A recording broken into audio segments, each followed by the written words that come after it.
And we promised we'd go to the phones. Glenn in Dallas on KVCE is up next. Hi, Glenn. You're on with Debra Medina. Howdy, Lynn. This is Medina. A pleasure.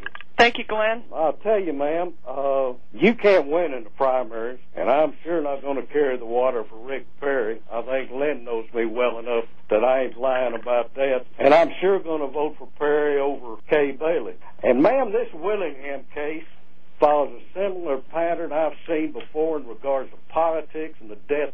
And it makes no difference whatsoever what Rick Perry does, has done, or will do. It won't be enough for you, and it won't be enough for them. So, in other words, ma'am, I'll listen to what you got to say, but you're a waste of my time. Y'all keep it out of the ditch. All right, Deborah. Doesn't matter what we say. Willingham's already dead, and the deed is done.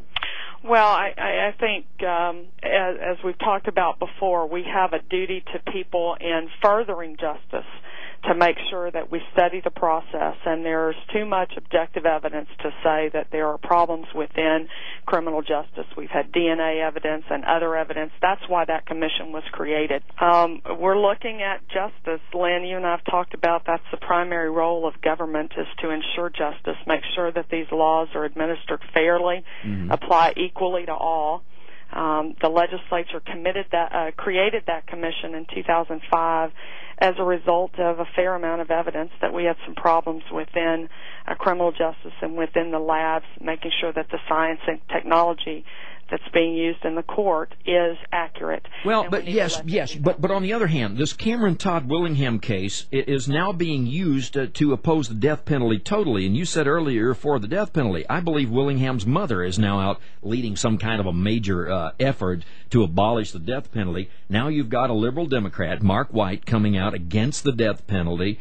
And you've got this guy, Baylor, however you say it, whose name I can't pronounce. Dr. Craig. Yeah, Dr. Craig, who I believe is probably somewhat biased against the death penalty. I get back to this guy, Roger Jones, that wrote the piece yesterday, who is against the death penalty, but says, hey, you know, we don't know the story here, and the chance that Willingham is guilty is pretty high.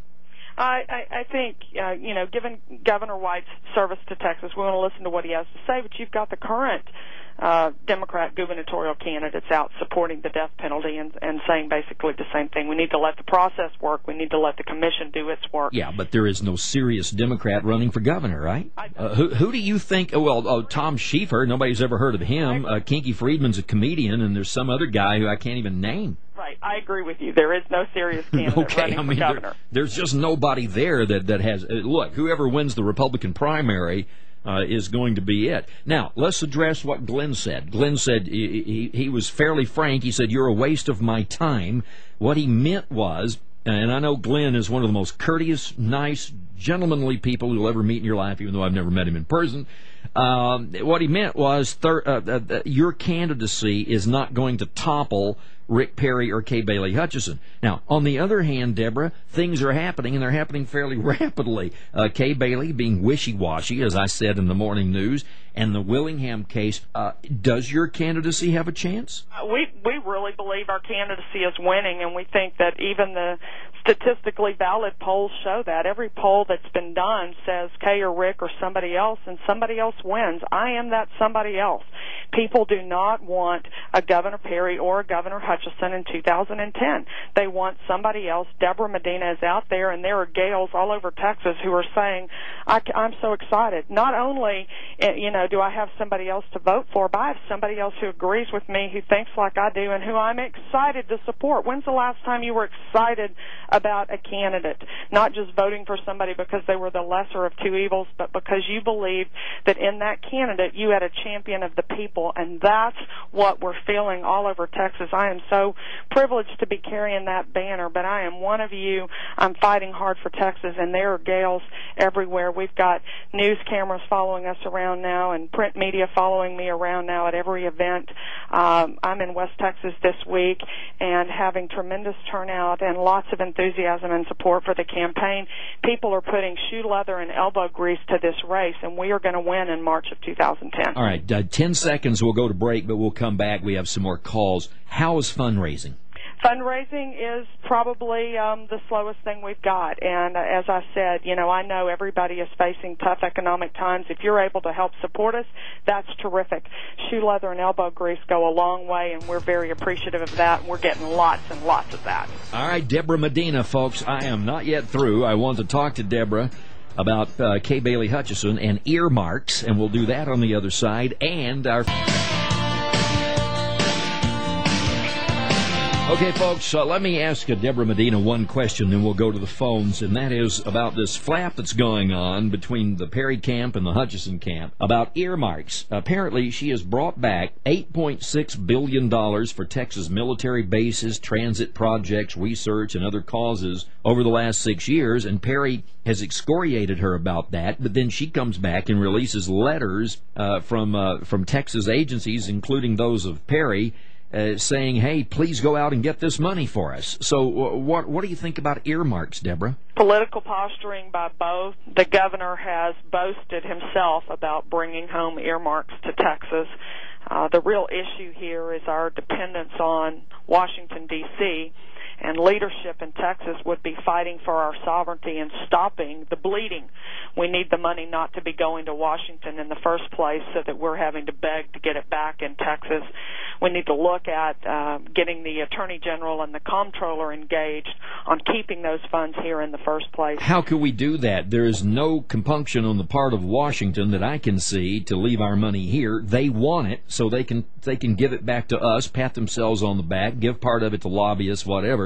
But it's a cesspool of a system, is it not? It is a cesspool. We've got a Texas congressional delegation we need to be working with very diligently. I've got some meetings set up here in the next couple of weeks with a couple of those guys.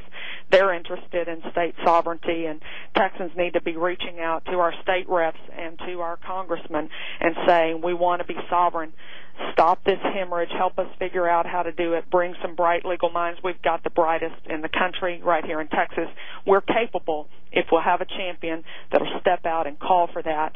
And this political posturing by Kay and Rick does nothing to fix the problem in Texas. It furthers the dependence.